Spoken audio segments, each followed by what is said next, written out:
Katanya bahasa Indonesia, kata sesembahan bahasa Indonesia murni, itu produk Nusantara. Tapi kalau kata ilahi murni asalnya dari Al-Quran. Kenapa agama Anda justru cenderung ke Islam-Islaman daripada ke Indonesia-Indonesiaan?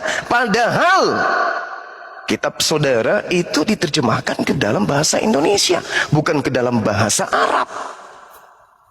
Kenapa? Ada apa? Dengan alasan, oh itu kan sudah di-Indonesiakan. Menguntungkan bagi saudara, tetapi itu juga sama mencoreng wajah agama saudara. Masakan agama harus berdasarkan kamus Indonesia? Apa-apaan? Firman Tuhan berlandaskan kamus KBBI. Apa-apaan ini? Firman Tuhan itu kalam Tuhan yang tidak bisa berubah oleh bahasa manusia. Kalau Anda punya jati diri, kalau Anda mengakui kitab Anda firman Tuhan, mengakui kitab Anda kitab suci, jangan dinodai dengan KBBI, jangan. Karena kalau KBBI yang Anda gunakan sebagai patron, 10 tahun kemudian KBBI berubah, kitab Anda berubah lagi gitu. Jadi jangan dong, punya jati diri, apalagi berdialog dengan orang Islam. Tahu malu. Kata ilahi itu asalnya dari Al-Quran. Ilahin nas, nggak ada di dalam Bible, nggak ada. Itu hanya ada dalam Al-Quran. Habis itu kalian merasa unggul. Kami apa? Kata ilahi dari bahasa Yunaninya apa? Gak ada kan? Gak ada. Berarti agama Anda itu, kitab suci Anda itu adalah kitab suci KBBI, bukan firman Tuhan. Yang dikatakan firman Tuhan atau sabda Nabi atau pengantar daripada murid Tuhan, itu harus sesuai dengan bahasa yang diterima sang murid dari guru. Nah, di dalam kitab saudara, keilahian Yesus itu muncul di mana? Di kitab mana tuh muncul keilahian Yesus tuh? Ada nggak di dalam Bible? Siapa yang menerima? Oh, Lukas, Bang Suma. Oke. Lukas menerima pernyataan itu dari siapa? Dari saksi. Siapa saksinya?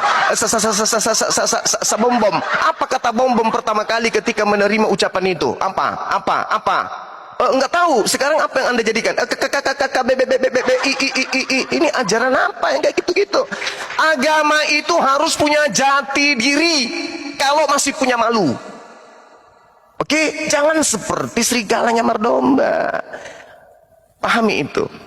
Belajar lagi, Bu. Belajar ya. Jangan memalukan. Silakan. Saya jawab ya. Gini Bang Juma, jangan Silakan. hanya dengan pandangan seorang Juma ya. Itu orang nanti akan mengandung pemahaman yang salah ya. Saya sudah katakan tadi ya. Kita ini bangsa Indonesia. Kita ini berdasarkan Pancasila dan Undang-Undang Dasar 45, bukan khilafah ya Bang Juma, atau pasal agama ya, bukan kita negara agama. Kalau yang Bang Juma katakan itu terjadi di negara yang agama. Nah, makanya karena kami masih menganut ya, kita masih negara sekuler ya, masih mempercayai adanya beberapa agama ya, dasar negara kita adalah ketuhanan yang Maha Esa, maka kami menghargai kata-kata yang ada di kamus Indonesia termasuk kata ilahi, dan itu kami pergunakan. Jangan hanya karena seorang Juma ya kamus bahasa Indonesia yang sudah disahkan oleh negara itu hancur. Tidak boleh seperti itu. Itu ada aturannya. Semua kata-kata yang ada di kamus Indonesia itu bisa dipakai, Bang Juma. Itu makanya saya katakan tadi sinonim. Bang Juma harus tahu bahasa Indonesia dan penggunaan. Jangan kita hanya mengetahui pelajaran misalnya agama saja. Kita sebagai warga negara juga harus tahu pemakaian bahasa itu. Nah, supaya tidak menjadi supaya ada persamaan pengertian ya, persamaan pengertian melukai kepada pemikiran Anda sendiri, itu akan terjadi keributan karena orang lain juga memiliki pengertian sendiri, apalagi bahasa ya. Jadi yang saya tahu, ilahi, ketuhanan dan sebagainya itu masih sinonim dan bisa dipakai oleh semua warga negara Indonesia, kecuali saya sudah di Israel atau di Arab misalnya, mungkin atau di Inggris mungkin nggak kenal ilahi ya, itu tidak boleh. Tetapi selagi kita di Indonesia, kata ilahi boleh dipakai. Nah, kalau di mana fungsi keberagaman itu? Ketika Bang Juma seorang Muslim menanggapi seorang Kristen yang memakai kata ilahi, cukup di dalam hatimu. Tidak perlu kau melarang itu Bang Juma, karena itu sudah diatur di undang-undang. Jadi itu yang namanya kita mengerti hukum. Ya, supaya kita hidup beraturan gitu. Boleh kita beragama, boleh. Muslim terbanyak di Indonesia. Tetapi harus tahu hukum yang masih diakui negara gitu. Baik, terima kasih ya atas kesempatan yang diberikan. Jadi seperti yang saya terangkan tadi, kalau teman-teman Kristen mau menggunakan kata ilahi merujuk kepada pencipta langit dan bumi, itu nggak ada masalah. Nggak ada masalah. Yang jadi masalah ini ketika keilahian ini diambil dan ditunjukkan kepada Yesus, baru bermasalah. Artinya kata ini sudah lari dari konteks, sudah lari dari keadaan yang seharusnya dari sumbernya. Kalau dikatakan negara kita ini bukan negara agama, justru karena negara kita bukan negara agama, maka Kristen harus menggunakan pakaian Kristen. Islam menggunakan pakaian Islam. Jangan Anda itu seorang polisi, Anda menggunakan seragam TNI. Itu nipu namanya. Kristen ya Kristen aja.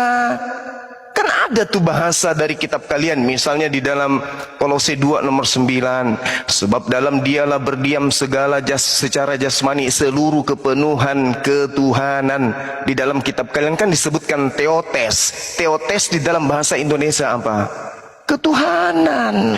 Kenapa justru diterjemahkan sebab dalam dialah berdiam secara jasmani seluruh kepenuhan keallahan? Ini apa? Gepeng, kepala bocor. Keallahan kata dia. Ini kitab apa yang kayak gini-gini? Belum lagi di dalam Filipi 2 yang walaupun dalam rupa Allah, padahal di situ jelas-jelas theos. Di bahasa Indonesia kan dalam rupa Tuhan. Ini penghujatan sebenarnya ini agama ini. Tidak menganggap kesetaraan dengan Allah, padahal di situ jelas-jelas dikatakan theos. Jadi dikatakan bahwa Tuhan Allah tidak menganggap dirinya setara dengan Allah, yang harus dipertahankan sehingga Allah menjadi manusia. Kan kucluk. Kita menghargai agama Anda, menghargai. Tapi dalam konteks dialog agama, kita harus mengedepankan literasi kebenaran sebagai acuan di dalam berdiskusi. Kalau dalam hal saling menghargai sesama penduduk Indonesia, warga Indonesia, jangan ajarin kami. Jangan ajarin kami. Penjajah datang membawa rumah ibadah mereka. Penjajah datang membawa kitab suci mereka. Penjajah datang membawa pengikut mereka. Begitu penjajah berhasil kami usir, pengikut-pengikutnya, dedengkot-dedengkotnya, budak-budaknya, ya, konco-konconya, kita kasih ruang sebagai warga negara yang mana negara itu sudah mereka jajah tadinya. Pahami itu. Jadi kalau bicara mengenai toleransi, Islamlah agama toleransi itu. Makanya kalian bisa dengan leluasa bersuara di negara ini, negara bekas jajahan pembawa agama kalian.